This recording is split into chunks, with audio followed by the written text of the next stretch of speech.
I arrived in New York without warning and discovered that my daughter was dying in the hospital. Meanwhile, her husband was having fun at a birthday party, surrounded by laughter and champagne. So I burst into the party and said to him, "I have bad news for you." He asked, "What is it?" I replied, "You'll find out in an hour." He found out and lost his mind. Before we continue, please subscribe to the channel and let us know where you're listening in the comments. The key wouldn't turn. I twisted it harder, feeling the metal scrape against something that shouldn't be there. My fingers ached from gripping too tight, and sweat beaded on my forehead despite the cool spring air drifting through the hallway window. This wasn't right. Mamie gave me this key 2 years ago, insisted I keep it, just in case. I'd used it before, last Christmas when she was running late from work, and that time she had the flu. It always worked. I pulled the key out and examined it under the flickering fluorescent light. Same brass color, same worn edges where I'd filed it smooth, same little scratch near the head from when I dropped it in my toolbox. Definitely my key. I tried again, slower this time. The key slid in but hit something solid before reaching full depth. Someone had changed the lock. "Mamie?" My voice echoed in the empty corridor. I knocked, soft taps at first, then harder. "Honey, it's Dad. I'm here for my visit." Nothing. Not even the shuffle of footsteps or creak of floorboards. I pressed my ear to the door, listening past my own heartbeat. Television sounds drifted from neighboring apartments, muffled conversations, a dog barking somewhere below. But from 3A, Mamie's place, silence, the doorbell.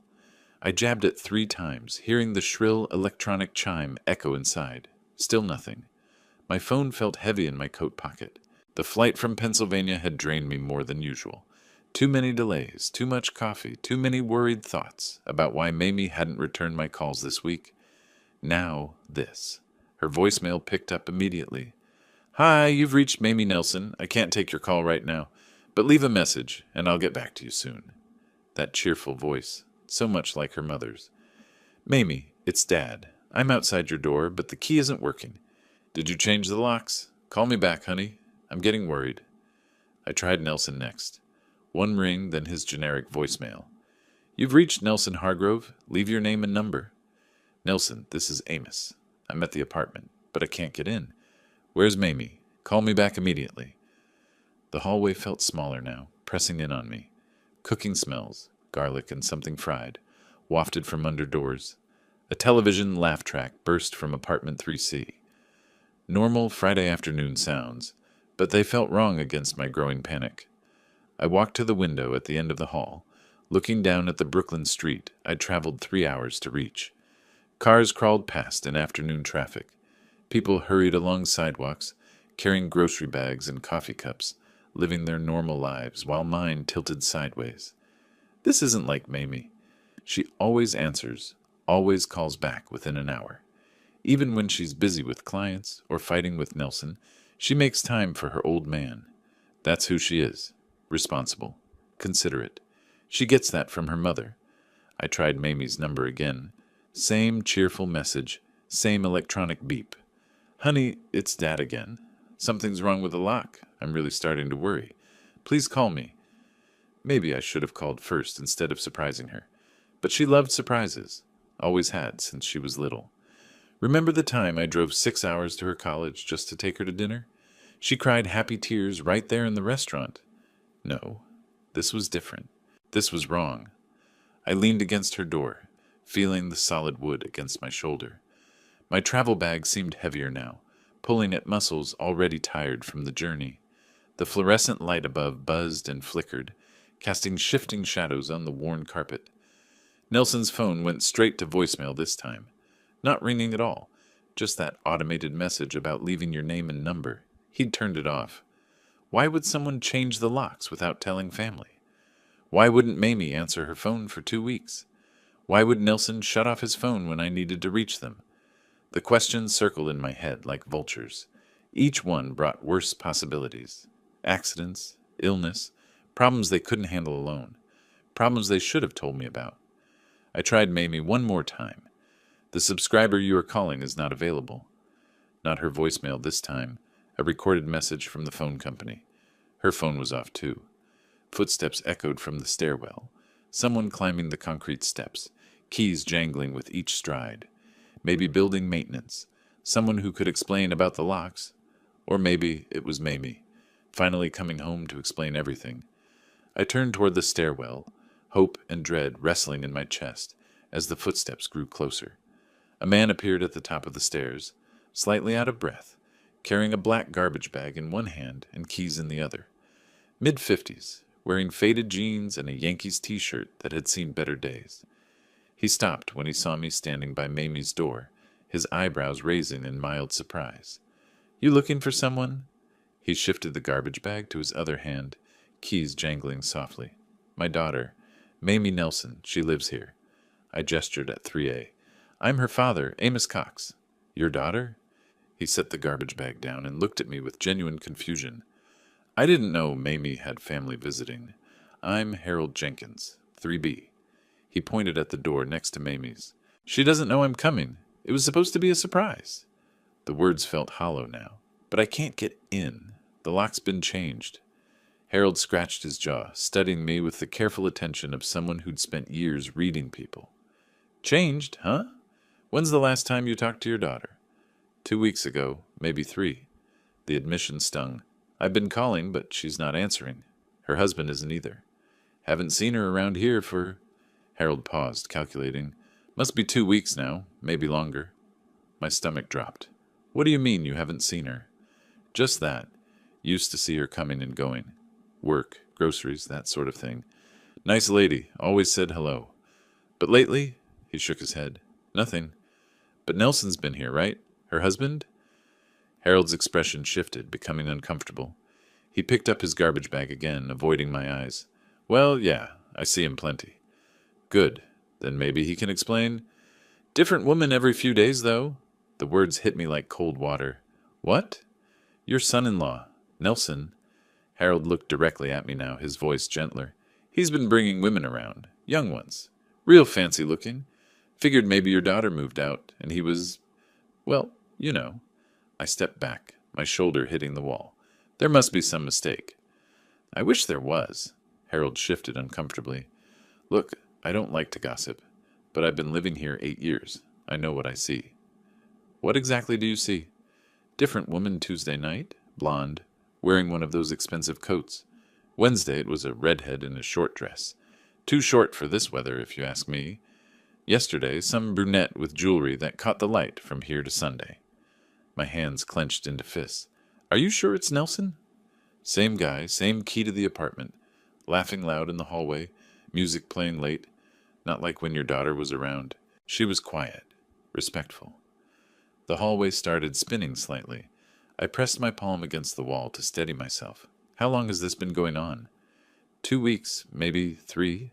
Right around the time I stopped seeing Mamie." Harold's voice carried the weight of someone delivering bad news. "I kept thinking I should mind my own business, but if you're her father, I need to find her. Any idea where she might have gone?" I shook my head. My mind was racing, trying to process what Harold had told me. Nelson, my son-in-law of 5 years, bringing other women to Mamie's apartment. Different women, multiple women, while my daughter was... Where? "Look," Harold said, hefting his garbage bag again. "I've got to get this downstairs before pickup. But if you need anything, another pair of eyes, someone to ask around the neighborhood, I'm usually home." "Thank you." My voice sounded distant, even to me. Harold started down the stairs, then paused. "Your daughter? She seemed happy when I saw her. Always smiling, talking about her work. Whatever happened, it wasn't because she was unhappy here." His footsteps faded down the stairwell, leaving me alone with crushing new information. Nelson wasn't just unreachable. He was actively betraying my daughter. But where was Mamie? If she'd left voluntarily, she would have told me. She would have taken her things, changed her phone number properly, given me some explanation, unless she couldn't. I looked at Mamie's door again, seeing it differently now. Not just changed locks, but a barrier. Something keeping me out, keeping me from the truth about what happened to my little girl. My phone felt like a brick in my pocket. Nelson's number, Mamie's number. Neither would help now. But there had to be another way. There had to be some method of finding her that didn't depend on her husband's honesty or cooperation. Think, Amos. What tools do you have that they can't control? My legs felt unsteady as I followed Harold's path down the stairs. The concrete steps seemed steeper now, the metal railing colder under my palm. I needed air, space to think, somewhere away from that door and its terrible implications. Outside, the afternoon had grown cooler. Overcast sky pressed down on the Brooklyn street, matching my mood. I found a small concrete bench near the building entrance and dropped onto it, my travel bag hitting the pavement with a dull thud. Different women every few days. The phrase kept echoing in my head, while Mamie was gone, missing, vanished without a trace or explanation. I pulled out my phone, squinting at the small screen. These new smartphones, Mamie had insisted I upgrade from my old flip phone during her last visit to Pennsylvania. Dad, what if something happens to one of us? What if we need to find each other? I'd protested. I don't need to track you like some criminal, honey. It's not tracking, it's safety. Just download this app, Find My Family. Please? She'd given me those eyes, the same ones she'd used to convince me to let her get a puppy when she was 12. So I'd relented, watching her tap and swipe through settings I didn't understand, entering passwords and permissions. She'd shown me how to use it once, but that was 6 months ago. Now, trying to remember which icon among dozens might be the right one, I felt every one of my 65 years. My reading glasses. I dug through my travel bag, pushing aside folded shirts and medication bottles until I found the case. The world sharpened into focus, revealing app icons I'd forgotten existed. Games Mamie had installed for when you're bored. News apps, weather, camera. Where was it? Find My Family. Had it been blue? Green? They all looked the same to me. There, a small icon with 2 figures and a location pin. I tapped it, my thick fingers clumsy on the smooth screen. Loading circle, spinning endlessly. Come on, password required. I tried my birthday, then Mamie's, then my late wife's maiden name. Invalid, invalid, invalid. What had I used? Think, Amos. Of course. Mamie's birthday plus the year she graduated high school. She'd made me write it down. The phone accepted it, and suddenly a map filled the screen. Red dots appeared one by one. My location showed as a pulsing blue circle in Brooklyn. Another dot appeared farther north. That must be Mamie. But it wasn't at her apartment. The red dot sat firmly in Manhattan, in a cluster of large buildings I didn't recognize. I tapped on it, and text appeared. Mamie's iPhone, Mount Sinai Hospital. Hospital. The phone nearly slipped from my hands. I gripped it tighter, staring at those words until they burned into my vision. Mount Sinai Hospital. My daughter was in a hospital, and I didn't know why, didn't know how long she'd been there, didn't even know if she was... I stood up abruptly, my travel bag tumbling to the sidewalk. Hospital. That explained everything. The unreturned calls, the absence from her apartment, even why Nelson might have changed the locks. But it explained nothing about the women Harold had seen, unless Nelson thought I wouldn't find out.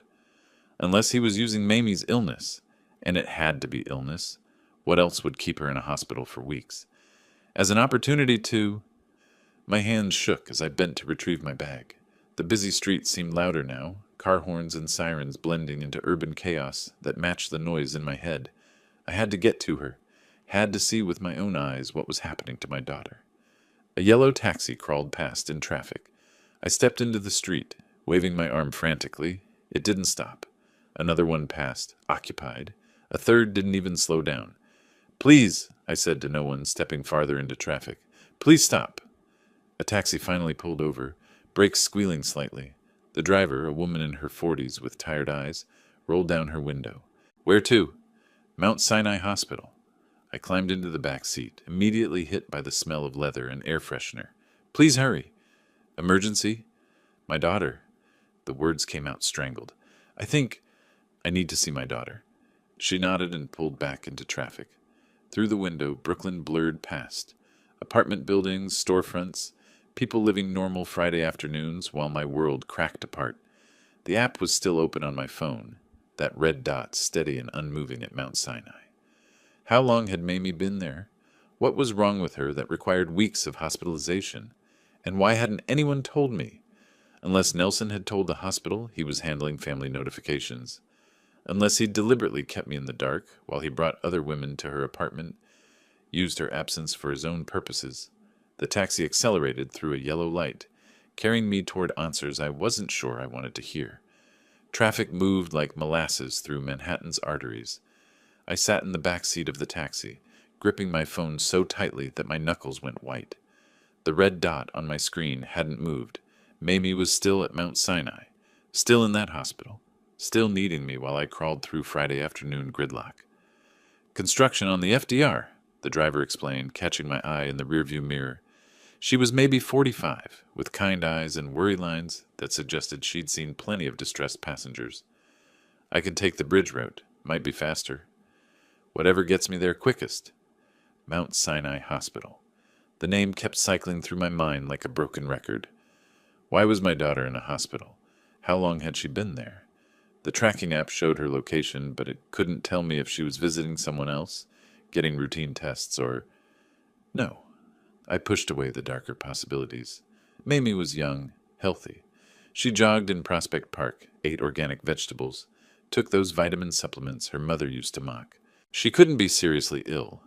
But Harold's words echoed, "Haven't seen her around here for 2 weeks?"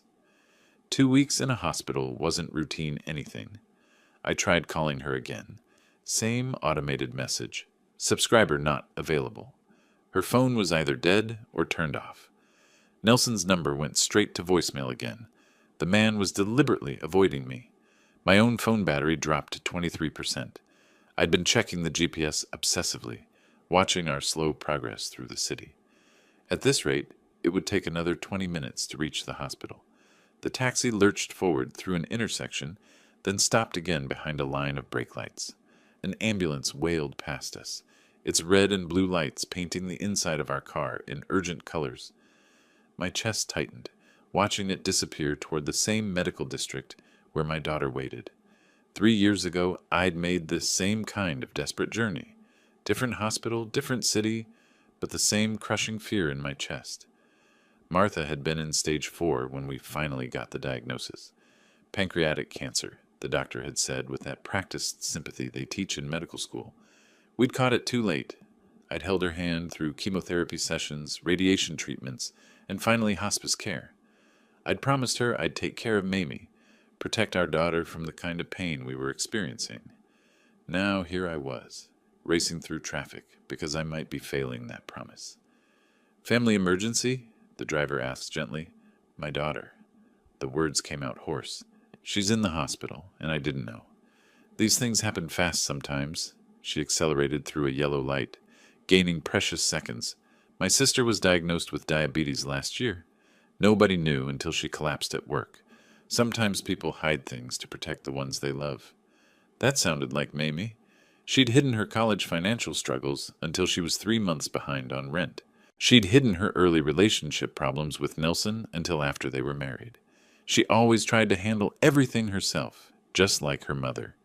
The Manhattan skyline shifted around us as we navigated through side streets. Medical buildings began appearing more frequently, urgent care centers, specialist offices, pharmacy chains. We were entering the hospital district. My phone rang, and I nearly dropped it in my haste to answer. Unknown number. "Hello? Mamie? Wrong number, sorry." I closed my eyes and leaned back against the worn leather seat. Every ring, every notification made my heart race with hope and terror in equal measure. "She's going to be okay," the driver said firmly. "Whatever's wrong, having family there makes all the difference. You're doing the right thing." Through the window, I could see the massive complex of Mount Sinai Hospital approaching. Glass towers filled with windows that looked down on thousands of personal tragedies and miracles every day. Somewhere in that maze of rooms and corridors, my daughter was waiting without knowing I was coming. The taxi pulled up to the main entrance, joining a line of vehicles dropping off patients and visitors. People moved in and out of the sliding glass doors, some hurrying, some walking slowly, all carrying their own stories of worry and hope. $28.50, the driver said, but when I handed her $40, she shook her head. "Keep the change, honey. Go find your daughter." I grabbed my travel bag and stepped onto the sidewalk, looking up at the imposing medical complex. My phone showed 3:40 p.m. Wherever Mamie was in that building, I was about to find out why she'd been hiding there for 2 weeks. The automatic doors opened with a soft whoosh, welcoming me into whatever truth waited inside. The lobby overwhelmed my senses immediately. Marble floors that echoed every footstep, the sharp bite of disinfectant in the air, and fluorescent lighting that made everyone look pale and anxious. Information desks stretched across the far wall, staffed by people in scrubs who looked like they'd been answering worried questions all day. I approached the nearest desk, my travel bag suddenly feeling heavier with each step. "I'm looking for my daughter, Mamie Nelson. I believe she's a patient here." The woman behind the desk, maybe 30 with tired eyes, started typing. "Are you on her emergency contact list, sir?" "I'm her father, Amos Cox." More typing. A pause. Then her expression shifted to something like relief. "Room 314, third floor. Take the elevators to your right. I'll call up and let them know you're coming." Room 314, third floor. The numbers felt heavy in my mind as I walked toward the elevator bank. Other visitors waited alongside me. A woman clutching a bouquet of flowers, an elderly man with a walker, a young couple holding hands so tightly their knuckles showed white. The elevator climbed slowly, floor numbers lighting up one by one. Second floor, general medicine. Third floor, my destination. The doors opened with a soft ding. The third floor felt different from the bustling lobby. Quieter, more serious.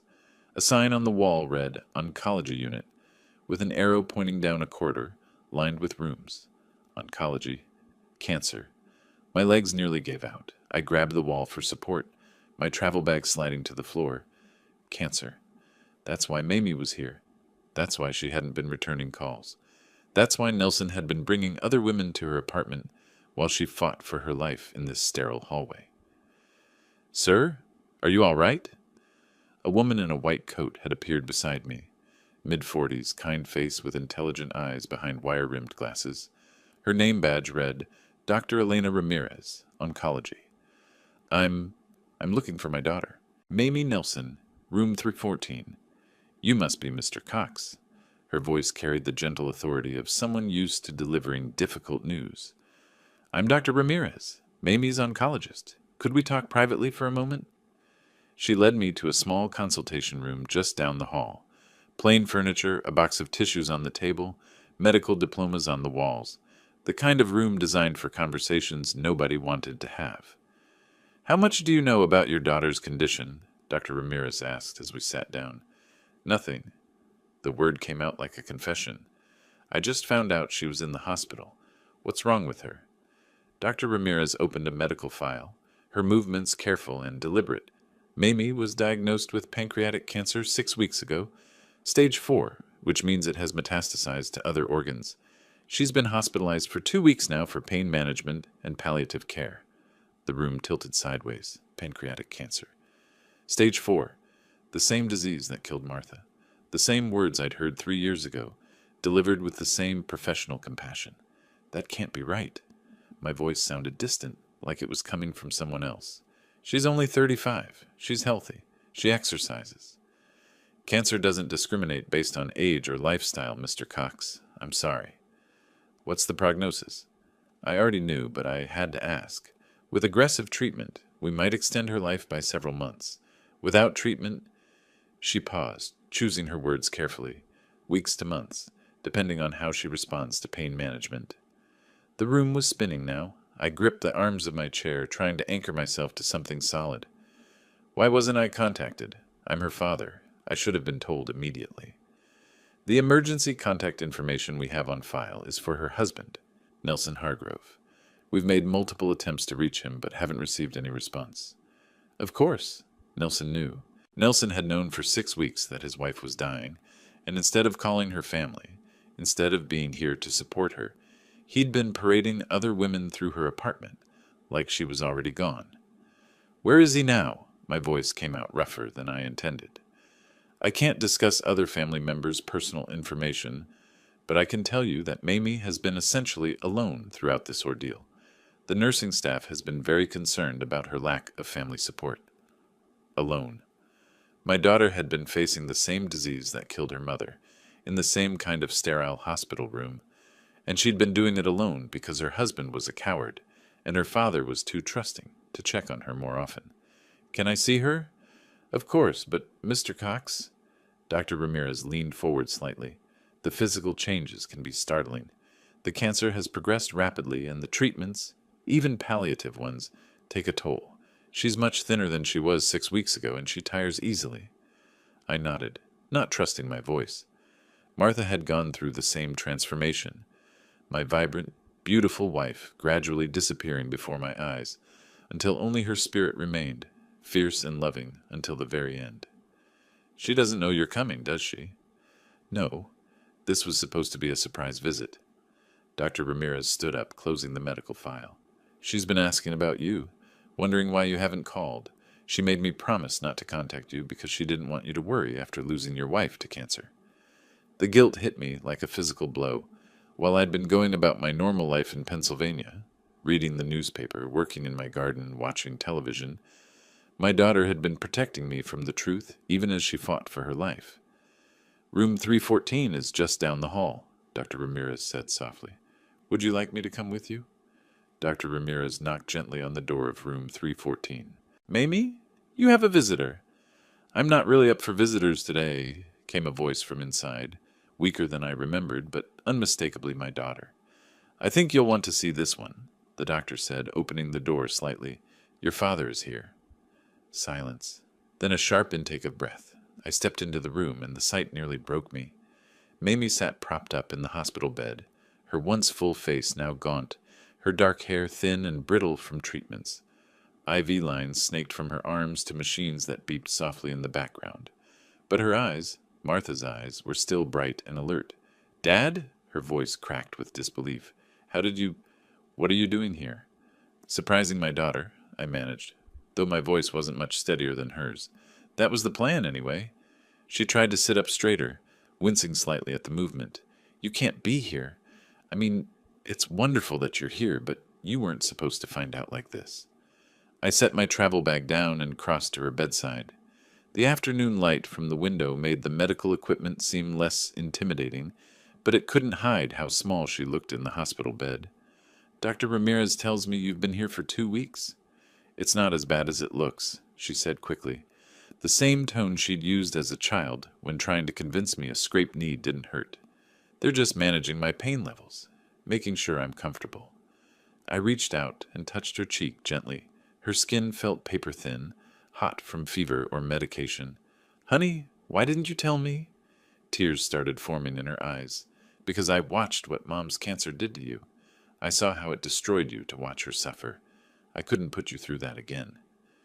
"That wasn't your choice to make." I pulled the visitor's chair closer to her bed and sat down heavily.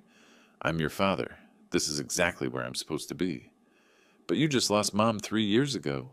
You're finally starting to seem like yourself again. I didn't want to—" "Stop." I took her hand carefully, mindful of the IV port. "I lost your mother, yes. But you're my daughter. You're all I have left of her. All I have left of the life we built together. Did you really think I'd want to spend whatever time we have left apart?" She squeezed my hand weakly. "I was scared you'd try to take over, make all the medical decisions, turn it into some kind of battle like you did with Mom." The words stung because they held truth. I had fought Martha's cancer like it was a problem I could solve through sheer determination and research. I dragged her to specialist after specialist, pushed for experimental treatments, refused to accept the inevitable until the very end. "I learned some things from that experience," I said quietly. "This is your fight, your choices. I'm just here to support whatever decisions you make." "Really?" She studied my face, searching for the stubborn man who'd once argued with oncologists and demanded second opinions. "Really? But I am going to ask one question, and I want an honest answer." She nodded. "Where is your husband?" Her expression shifted, pain flickering across her features that had nothing to do with cancer. "Nelson, he's having a hard time with all this." "What does that mean?" "When we got the diagnosis, he said he needed some space to process it. He's been staying at his brother's place in Queens." She looked away from me, focusing on the IV drip bag. "He says he'll come back when he's ready to handle this. Ready to handle watching his wife die. Ready to handle being a husband when it became difficult." My hands clenched into fists in my lap. "How long since you've seen him?" 2 weeks, since I was admitted. Her voice got smaller. He calls sometimes, asks how I'm feeling, tells me about his work stress, but he hasn't visited. I thought about Harold's revelation. Different women every few days, laughing in the hallway, music playing late. While Mamie lay alone in this hospital bed, believing her husband was grieving at his brother's house, Nelson was using her apartment as his personal entertainment center. Dad, you have that look. What look? The same one you got when Mom's insurance company tried to deny coverage for her treatments. Like you're planning something. I forced my expression to relax. I'm just thinking about logistics. How long do the doctors expect you to be here? Probably another week, maybe 2. Depends on how well they can manage the pain with oral medications. And then what? You can't go back to that apartment alone. I'll be okay. Nelson says he'll be ready to come back by then. I doubted that very much. Nelson had shown his true character when his wife needed him most, but I couldn't tell Mamie about the women Harold had seen. Not while she was fighting for her life. Not while she still held on to hope that her marriage meant something. What if you came home with me? Pennsylvania isn't that far, and you could have your old room back. I could take care of you properly. Dad, your house has stairs to every bedroom, and the nearest hospital is 40 minutes away. She smiled sadly. I need to be close to my medical team. A nurse appeared in the doorway, checking her watch. I'm sorry, but we need to do some blood work and medication adjustments. Could you give us about 30 minutes? I looked at Mamie, reluctant to leave her alone again. Go get some coffee, she said. There's a decent cafeteria on the first floor. Come back in an hour and we can figure out where you're staying, how long you can visit. I stood up slowly, my back protesting from the emotional weight of the last few hours. I'm not going anywhere, honey. I'm staying in the city as long as you need me. Promise? Promise. I leaned down and kissed her forehead. Your old man isn't running away when things get tough. As I gathered my travel bag and headed for the door, I was already making different promises in my mind. Promises about Nelson Hargrove and what happened to men who abandoned their wives when life became difficult. The medical team filed into Mamie's room with practiced efficiency, wheeling equipment I didn't recognize. Dr. Ramirez gave me a gentle but firm look, the kind that said family members needed to step aside and let professionals work. We'll need about an hour for the procedures, she explained quietly. There's a family waiting area down the hall, or you could grab coffee in the cafeteria. I nodded and gathered my travel bag, but every instinct screamed against leaving Mamie alone. She'd been abandoned by the one person who'd promised to stay by her side in sickness and health. I wouldn't add to that betrayal, not even temporarily. I'll be right outside, I told her through the closing door. Walking down the oncology corridor, I pulled out my phone and dialed Nelson's number again, straight to voicemail, just like the previous 4 attempts. This time I left a different kind of message. Nelson, this is Amos. I'm at Mount Sinai with your wife. She's been here 2 weeks fighting cancer while you... Well, I know where you've been. Call me back. 20 seconds later, I tried again from the hospital's main line, thinking maybe he'd blocked my number. Still no answer, but this time the phone rang once before cutting to voicemail. He was screening calls. My hands weren't shaking anymore. The initial shock of Mamie's condition had crystallized into something colder, more focused. 40 years of engineering had taught me to approach problems systematically, and Nelson Hargrove had become a problem, requiring a solution. I remembered Jake Morrison's number from my phone contacts, an old friend from my consulting days who'd moved into private investigations after retiring from corporate security. I hadn't spoken to Jake in months, but some friendships survive long gaps. Amos? This is unexpected. How are you holding up? Not well, Jake. I need a favor, and I need it quietly. A pause. Jake had always been good at reading between lines. What kind of favor? Information gathering. I'll pay your usual rate. You know money isn't an issue between us. What's going on? I explained about Mamie's condition, Nelson's abandonment, the changed locks, Harold's revelations about other women. Jake listened without interrupting. Another reason I'd always respected him. Where is he now? Jake asked when I finished. That's what I need to find out, soon. I can make some calls, run some traces. Give me an hour. Thanks, Jake. And Jake, this stays between us for now. After hanging up, I found myself in the family waiting area, surrounded by other people dealing with medical crises. The difference was obvious. They had support systems, spouses holding hands, adult children taking turns at bedsides, friends bringing coffee and flowers. Mamie had me, finally, and a husband who couldn't be bothered to answer his phone.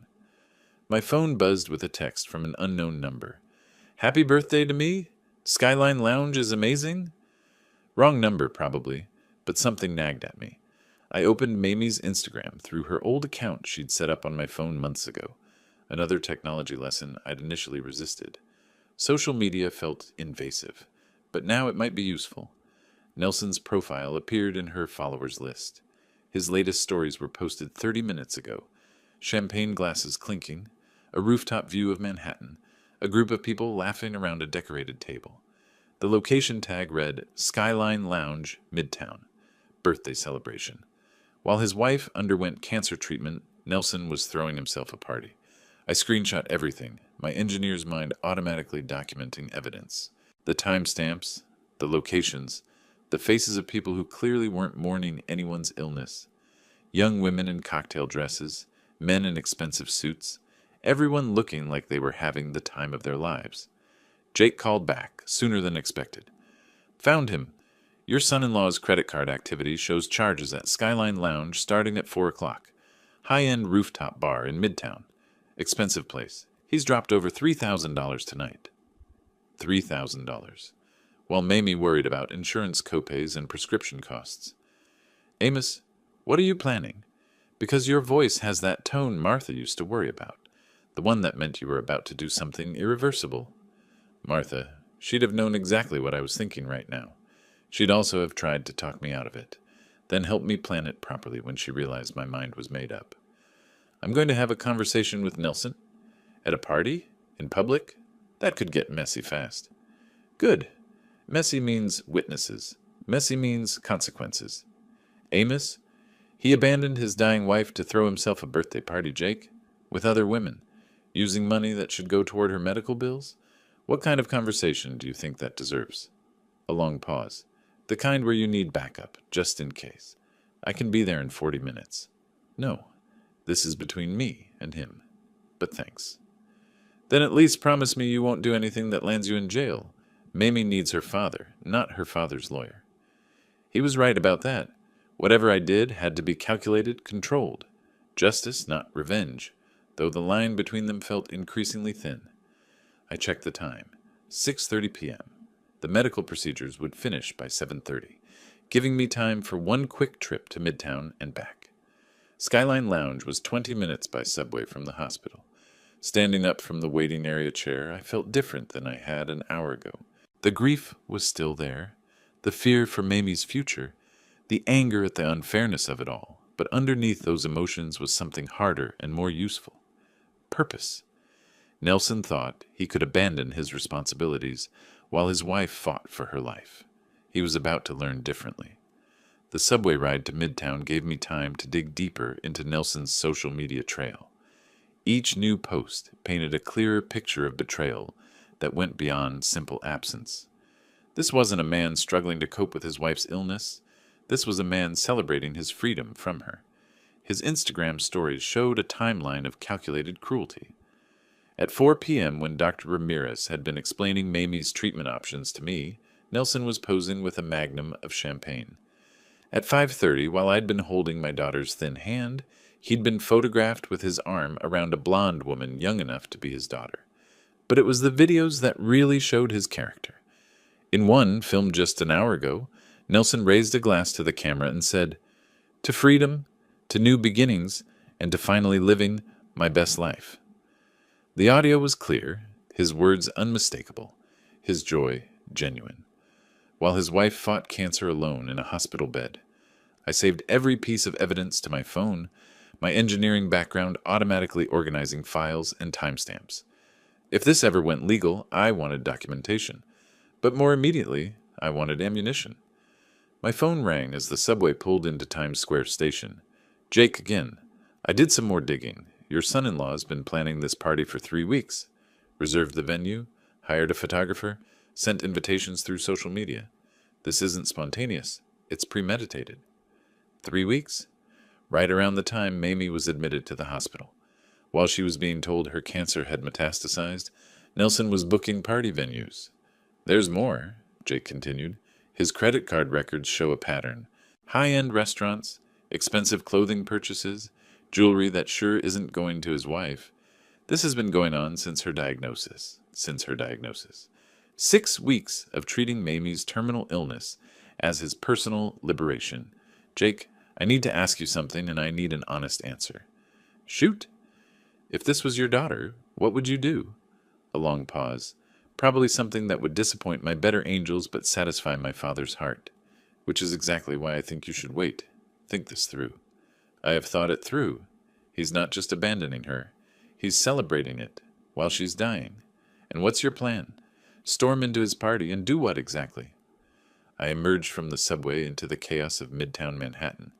Neon signs blazed around me, crowds of people heading to dinner reservations and weekend entertainment. The city that never sleeps, full of people living their lives while mine fell apart. I'm going to give him some news, I said. Bad news. Amos, thanks for the help, Jake. I'll call you later. I hung up before he could argue further. This wasn't about reason anymore. This was about justice, and justice sometimes required public embarrassment for private cruelties. Skyline Lounge occupied the roof of a glass building in the heart of Midtown. Through the windows I could see people in expensive clothes, holding expensive drinks, celebrating whatever rich people celebrated on Friday nights. Music pulsed from the upper floors, and I could make out laughter even from the street. The elevator to the roof required a key card, but the security guard was more helpful than I'd expected. Family emergency, I explained, showing him my driver's license. I need to reach my son-in-law, Nelson Hargrove. There's been a medical crisis. The guard looked at my tired face, my rumpled traveling clothes, my obvious distress, and made a human decision. Rooftop level, but sir, try to keep it discreet. This is an upscale establishment. I'll do my best. The elevator rose 30 floors while I composed myself. Through the glass walls, Manhattan spread out below like a circuit board of lights and possibilities.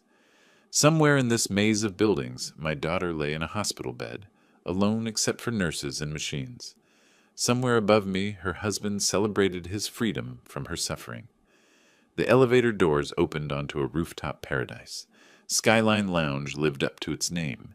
Floor-to-ceiling windows revealed the Manhattan skyline in all directions, while an outdoor deck offered fresh air and stunning views. Well-dressed people clustered around high-top tables. A DJ provided background music, and servers circulated with champagne and appetizers. It took me less than 30 seconds to spot Nelson. He'd gained weight since the last family gathering, his face full and satisfied, his expensive suit tailored to his new prosperity. He stood near the outdoor deck, holding court with a group of admirers, 3 young women and 2 men his age, all hanging on his every word. As I watched, he threw his head back and laughed at something someone said. Pure, genuine enjoyment. The laugh of a man without a care in the world. I started walking toward him, my steps steady and purposeful. The crowd parted automatically. Maybe it was my age, maybe my expression, maybe the way I moved with complete focus through their casual celebration. People noticed me, then looked toward Nelson to see what was about to happen. He saw me when I was still 10 feet away. The laughter died in his throat. Color drained from his face, and his champagne glass trembled in his hand. He looked around desperately, as if searching for an escape route. But his friends had formed a semicircle that trapped him against the deck railing. "Hello, Nelson," my voice carried clearly over the music. Several nearby conversations stopped, people sensing drama about to unfold. "Amos, what are you doing here? How did you find me?" "Your wife told me you were having a difficult time processing her illness, that you needed space to handle the emotional burden of her cancer diagnosis." I spoke loudly enough for his friends to hear every word. Imagine my surprise to discover this is how you handle emotional burdens. One of the young women looked confused. "Cancer? Nelson, you never mentioned—" "It's complicated," Nelson stammered, his eyes darting between me and his audience. "Family medical issues, very private, not something you discuss at social events." "Private?" I stepped closer, and Nelson actually backed up against the railing. "Your wife has been in the hospital for 2 weeks, Nelson. Terminal pancreatic cancer, stage 4. She's been asking about you, wondering why you haven't visited. The second woman put down her drink. The men exchanged uncomfortable glances. The party atmosphere around us had shifted to awkward tension. While she's been undergoing treatment, fighting for her life, you've been here spending thousands of dollars celebrating your freedom. I have the pictures, Nelson, the credit card records, the social media posts about your new beginning. You don't understand the situation. I understand perfectly. My voice was calm, controlled, but it cut through his protestations like a blade. You abandoned your dying wife to throw yourself a birthday party, with other women, using money that should pay for her treatment. The silence around us was complete now. Even the music seemed quieter. Nelson's friends were staring at him with expressions ranging from disgust to horror. I came here to give you some news, Nelson. Bad news, I'm afraid. In 1 hour, something very unpleasant is going to happen to you. I won't tell you what, but I guarantee you won't enjoy it. What do you mean, Amos? What are you talking about? But I was already walking away, my message delivered, my purpose served. Behind me, I heard Nelson calling my name, heard his friends asking questions he couldn't answer, heard the party's energy collapse into uncomfortable whispers. The elevator doors closed on Nelson's panicked face, his birthday celebration in ruins around him. 1 hour, I told him. Now the clock was ticking. The elevator descended through the glass building while Manhattan sparkled outside like scattered diamonds. I checked my watch. 8:45 p.m. The medical procedures at the hospital would be finished by now, and Mamie would be wondering where I'd gone. But first, I had one more stop to make. During the subway ride back to the hospital, my phone buzzed with increasingly frantic calls from Nelson. I let them all go to voicemail. Each unanswered ring was part of the punishment. Uncertainty, fear, the growing realization that his comfortable world was about to change. By the time I reached Mount Sinai, Nelson had left 6 voicemails. I listened to them in the hospital lobby, watching his panic escalate with each message. Amos, please call me back. We need to talk about this misunderstanding. Look, I know how this looks, but you don't understand the full situation. Mamie and I agreed. This is harassment. You can't threaten people and walk away. I'm calling the police. Amos, please. Whatever you're planning, we can work this out. I'll do whatever you want. I'm begging you. Please don't destroy my life over this. The progression from arrogance to desperation was exactly what I'd hoped for. Nelson had spent 6 weeks thinking he could abandon his responsibilities without consequences. Now he was learning differently. Dr. Ramirez met me outside Mamie's room. The procedures went well. Her pain levels should be more manageable now. She's been asking for you. How is she?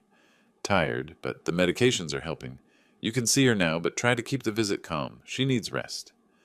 I entered room 314 to find Mamie looking smaller than before, if that was possible. The medical procedures had exhausted her, but her eyes still held that fierce intelligence I remembered from her childhood.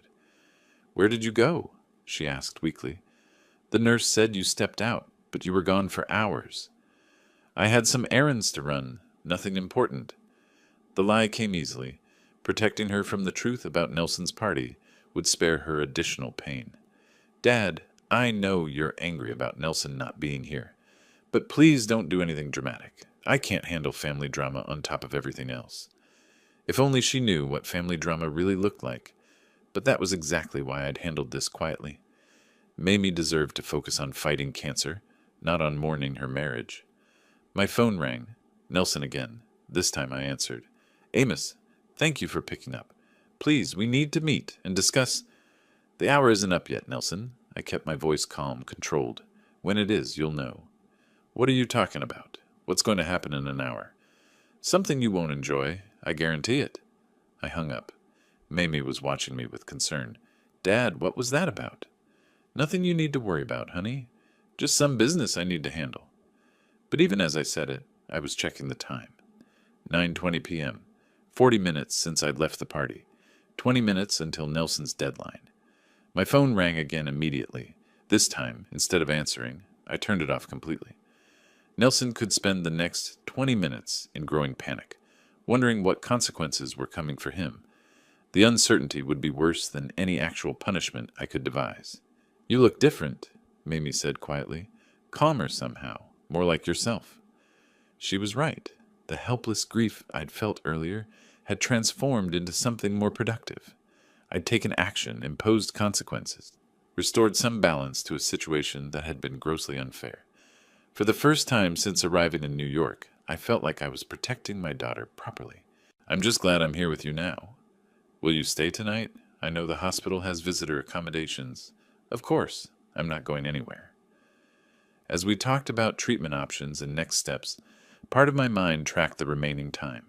15 minutes until Nelson's deadline. By now, he'd probably tried calling the hospital directly, maybe even attempted to come here himself. But I'd spoken to security about limiting his access. Family emergency protocols gave me temporary authority over visitors. At 9:50 p.m., I excused myself to use the restroom and turned my phone back on. 23 missed calls from Nelson and a dozen text messages ranging from angry demands to desperate pleas. The final message, sent just 5 minutes ago, read, Please, Amos, I'll do anything. I'll pay for all of Mamie's treatment. I'll give her everything in the divorce. Just tell me what you want. Divorce? Interesting. Nelson was already planning his exit strategy, thinking he could buy his way out of responsibility with financial settlements. But some things couldn't be purchased or negotiated. At exactly 10:00 p.m., I called him back. Amos, thank you for calling. Look, I've been thinking about everything you said, and you're absolutely right. I've handled this situation poorly, but I can fix it. I can make amends. The hour's up, Nelson. What? What does that mean? What's going to happen? I looked around the hospital corridor, the quiet efficiency of the night shift, the families maintaining vigil over their loved ones, the basic human decency of people caring for each other during crisis. Nothing is going to happen, Nelson. That was the point. I don't understand. For the last hour, you've experienced what your wife has felt for 6 weeks. Uncertainty, fear, abandonment by someone who should be there for you. The difference is your hour of anxiety is over. Hers isn't. Silence on the other end of the line. You want to know what's going to happen to you? You're going to live with the knowledge that when your wife needed you most, you abandoned her for a party. You're going to remember that when she was fighting for her life, you were celebrating your freedom.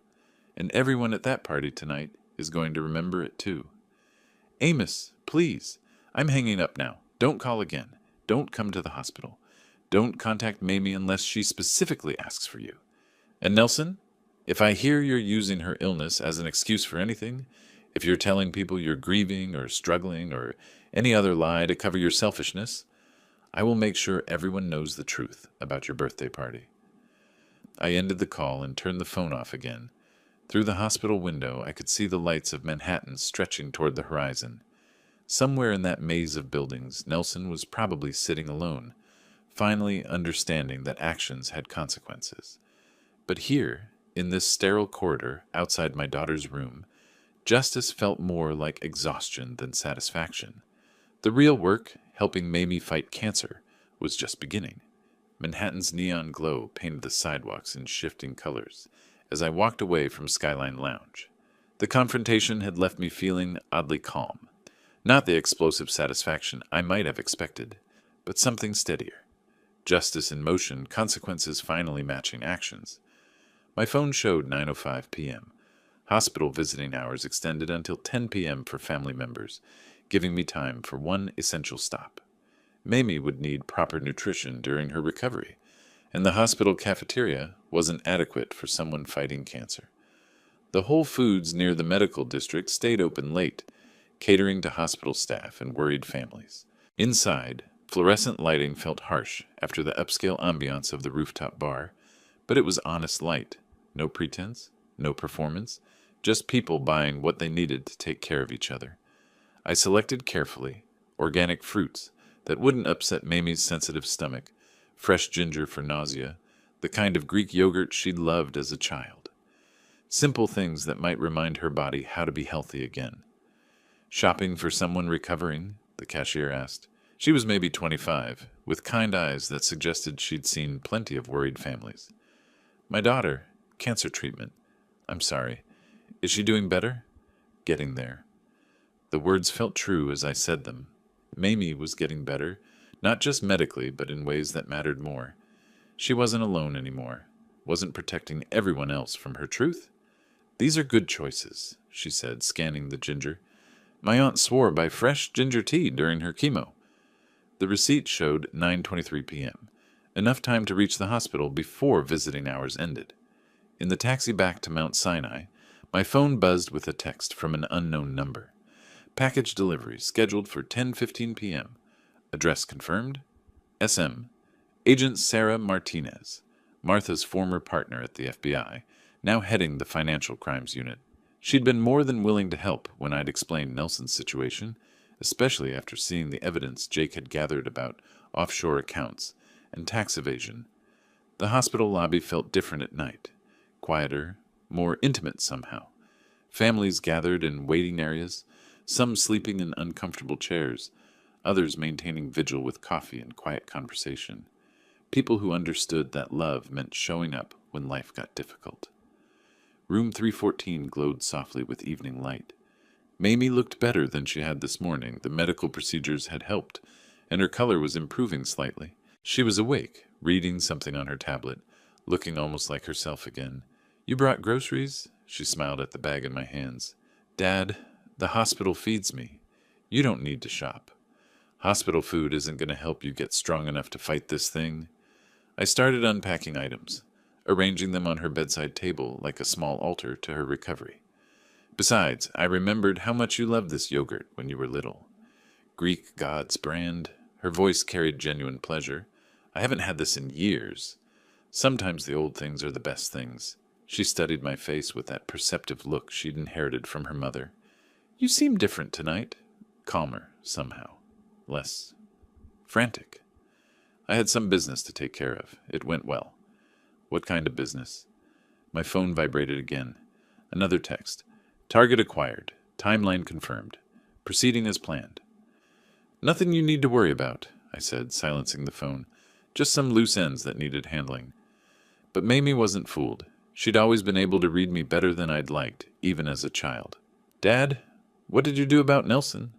What makes you think I did anything? Because you're you. Because when someone hurts your family, you fix it. Because you disappeared for 3 hours this evening and came back looking like justice had been served. Smart girl. Too smart for her own good sometimes. I had a conversation with your husband. He won't be bothering you anymore. What kind of conversation? The kind where he learned that actions have consequences. The kind where he discovered that abandoning his wife has a price. She was quiet for a moment, processing this. Outside her window, Manhattan continued its endless pulse of life and ambition. Somewhere in that maze of lights, Nelson was probably trying to call me again, still not understanding that his hour of reckoning had only just begun. I should probably be upset that you confronted him, Mamie said finally, but I'm not. I'm tired of protecting people who don't protect me back. You don't need to protect anyone anymore, honey. That's my job now. My phone buzzed a third time. I glanced at it quickly. Warrant executed. Evidence secured. Full report follows. Excellent work, A. Agent Martinez was thorough. She'd waited until she had everything she needed before moving. Nelson's evening was about to get much worse than a ruined party. Dad? Mamie's voice was gentle but direct. Are you going to tell me what that phone is really about? Before I could answer, the device rang in my hands. Nelson's name appeared on the screen, and in the background I could hear voices. Official-sounding commands, the unmistakable sounds of law enforcement activity. I looked at my daughter, lying in her hospital bed, finally safe from the man who should have protected her. Then I answered the call. Amos, please, you have to help me. Nelson's voice cracked through the phone, panic evident in every syllable. Behind him I could hear official voices giving commands, the sound of doors opening, heavy footsteps on hardwood floors. I'm sorry. I can't hear you very clearly, I said calmly, putting the phone on speaker so Mamie could listen. There seems to be some kind of commotion in the background. It's the FBI. They're in my apartment right now, going through everything. They have a search warrant. Amos, what did you do? I didn't do anything, Nelson, but I suspect they might be interested in your financial arrangements. Something about tax evasion, maybe? Offshore accounts? Dead silence except for the sounds of a systematic search in progress. I could picture Nelson's face, the color draining as he realized the scope of what was happening. How do you know about... He stopped himself, but it was too late. About the accounts in the Caymans? The ones where you've been hiding money for 3 years? The same money that could have paid for your wife's medical treatment? My voice remained steady, conversational. Or did you mean the consulting fees you never reported? The ones that pushed your tax evasion into felony territory? Agent Martinez's voice came clearly through the phone. Mr. Hargrove, you need to step away from the safe and keep your hands visible. Amos, please. I know we have our differences, but I'm family. You can't just... Family? The word tasted bitter. Family means being there when someone needs you. Family means holding their hand during chemotherapy, not celebrating your freedom while they fight for their life. Mamie was watching me with wide eyes, understanding finally dawning about the full scope of what I'd orchestrated. Her expression wasn't shock. It was something closer to awe.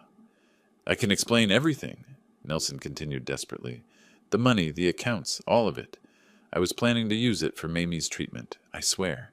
I just needed to. You needed to what? Throw yourself a birthday party first? Bring other women to her apartment while she was in the hospital? Another voice in the background, professional and clear.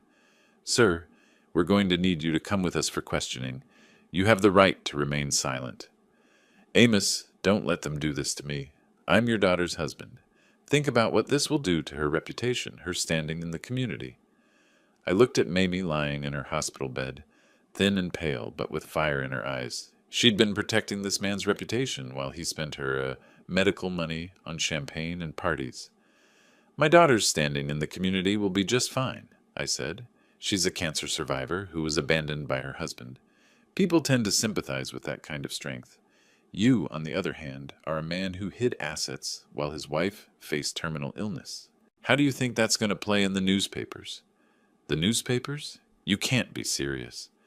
Financial crimes involving federal tax evasion? A Wall Street executive caught hiding millions while his wife battled cancer? Nelson, this is exactly the kind of story the press loves. The sounds of official activity continued in the background. I could hear evidence bags being sealed, digital devices being collected, the methodical process of building a case that would end Nelson's career and freedom. Agent Martinez is very thorough, I continued conversationally. She worked with my late wife for years, learned a lot about following financial trails, building airtight cases. She was particularly interested when I mentioned your situation. Your wife worked with the FBI? For 23 years, Financial Crimes Unit. She had a lot of friends who were concerned when they heard about how you were treating her daughter. The full realization was hitting him now. This wasn't just about personal revenge.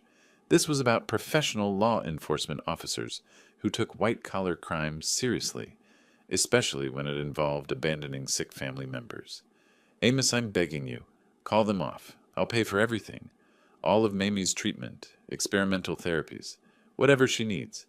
I'll liquidate the offshore accounts, pay all the back taxes. Just make this stop. That's an interesting offer, Nelson. Unfortunately, once the FBI has evidence of federal crimes, individual citizens like me can't really call them off. That's not how the justice system works. Agent Martinez's voice again. Mr. Hargrove, we're ready to transport you downtown for processing. Processing? What does that mean? It means you're going to jail, Nelson. Tonight, while your wife is in a cancer ward, you'll be in a holding cell.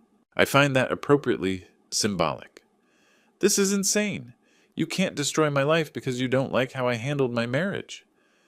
I didn't destroy your life, I said quietly. You destroyed your life the moment you chose to celebrate your wife's illness instead of supporting her through it. I just made sure there were consequences. The phone line went quiet, except for footsteps and official voices. Then Agent Martinez came on the line. Mr. Cox, this is Agent Martinez. Mr. Hargrove has been taken into custody. The evidence collection is complete. We found more than enough to proceed with federal charges. Thank you, Agent Martinez. I appreciate your thoroughness. Your wife trained me well. She'd have been proud to see justice served for her daughter. I hung up and looked at Mamie. She was sitting up in bed now, more alert than I'd seen her all day. Dad, was that real? Did you really just have Nelson arrested by the FBI? I provided information about financial crimes to appropriate authorities. They made their own decisions about how to proceed. But how did you know about the offshore accounts? Jake Morrison is very good at his job, and your mother's former colleagues were very motivated to help when they understood the situation. Mamie was quiet for a long moment, processing what had just happened. Then, unexpectedly, she started laughing. Not the bitter laugh of someone who'd been betrayed, but genuine amusement at the elegant justice of it all. "He called you for help," she said between laughs.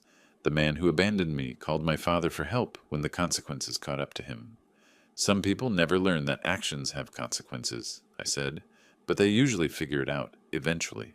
Afternoon light streamed through the windows of Mamie's small apartment in Astoria, illuminating canvases propped against the walls and art supplies scattered across a makeshift studio table. She moved around the kitchen with energy I hadn't seen since before her diagnosis, preparing lunch with the focused enthusiasm of someone who'd learned not to take simple pleasures for granted. "The oncologist says my latest scans are completely clear," she called over her shoulder as she sliced vegetables. 6 months without any trace of cancer cells." "That's wonderful news." I sat at her kitchen table, watching my daughter inhabit her life again. Really inhabit it, not just survive it. "Dr. Ramirez must be pleased. She says I'm one of her success stories. The experimental treatment protocol worked better than anyone expected." Mamie paused in her preparations, looking thoughtful. Of course, having the financial stress removed probably helped my immune system focus on fighting cancer instead of fighting anxiety. Nelson's asset forfeiture had covered all her medical expenses, and then some. The federal courts had been efficient in seizing his hidden accounts, and victim restitution had been prioritized. Justice, it turned out, sometimes came with practical benefits. "Have you heard anything about his appeal?" I asked. "His lawyer called last month. Nelson wants to reduce his sentence by cooperating with other financial crime investigations. Apparently he knows about a lot of Wall Street corruption." She resumed chopping, her movements precise and confident. "I told the prosecutor I had no opinion on whether he deserved consideration." "And how do you feel about that?" "Honestly, I don't think about him much anymore. When someone shows you who they really are during the worst crisis of your life, you stop wondering what might have been different." This version of Mamie was stronger than the one I'd found in the hospital a year ago, not just physically, but in ways that mattered more. She'd learned that she could survive betrayal, illness, and uncertainty. That knowledge had made her fearless about smaller things. "Agent Martinez stopped by last week," she continued. "She wanted to see how I was doing, and to tell me about some financial literacy workshops the FBI runs for fraud victims. She thinks I might be good at helping other people who've been exploited by family members. Would you be interested in that?" "Maybe. There's something appealing about turning a terrible experience into something that helps others." She brought plates to the table and sat across from me. "Speaking of Agent Martinez, she mentioned something interesting about Mom." "Oh?" "She said Mom always talked about how proud she was that her husband understood justice wasn't the same thing as revenge, that you always looked for solutions that fixed problems rather than just punishing people." I thought about that night in the hospital, listening to Nelson panic as his world collapsed. There had been satisfaction in that moment, but not the bitter kind that comes from personal vengeance. It had been the satisfaction of watching systems work correctly, law enforcement catching criminals, consequences matching actions, protection being provided for the vulnerable. "Your mother was the one who taught me that distinction," I said. "She used to say that revenge makes you feel better for a moment, but justice makes the world better permanently." "Did you ever want revenge? Just pure personal revenge?" "In the taxi to Skyline Lounge, yes. I wanted to humiliate him, make him suffer the way you'd suffered. But by the time I got there, I realized that wouldn't actually help you or change anything fundamental." "So you chose the harder path." "I chose the path that solved the problem. Nelson wasn't just abandoning you. He was committing federal crimes, and would likely do both things again with someone else. Getting him arrested protected you and protected his future victims." Mamie nodded, understanding. "And it made sure his money went to my medical care instead of his entertainment." "That was a bonus, not the primary goal." We ate in comfortable silence for a while, the kind of quiet that comes from deep familiarity and mutual respect. Through her window I could see neighbors going about their afternoon routines, walking dogs, carrying groceries, living normal lives that weren't defined by crisis or betrayal.